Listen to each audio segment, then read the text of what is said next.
بسم اللہ الرحمن الرحیم۔ اثر کے بعد خدا کی انوکھی تسبیح جو پڑھنے والے کو زمین سے آسمان تک پہنچا دیتی ہے۔ یہ تسبیح وہی پڑھتا ہے جسے اللہ چن لیتا ہے۔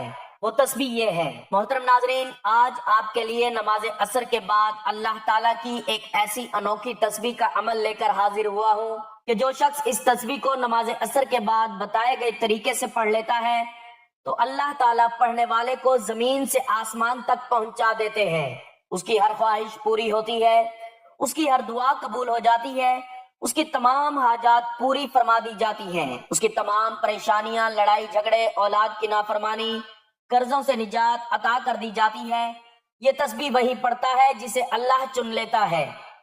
جو اللہ تعالیٰ کا محبوب بندہ بن جاتا ہے، اللہ اسی کو یہ تسبیح پڑھنے کی توفیق عطا فرماتا ہے۔ تو خدا کی وہ انوکھی تسبیح کون سی ہے، اس کے بارے میں جاننے کے لیے گزارش ہے کہ ویڈیو کو آخر تک لازمی دیکھیے گا۔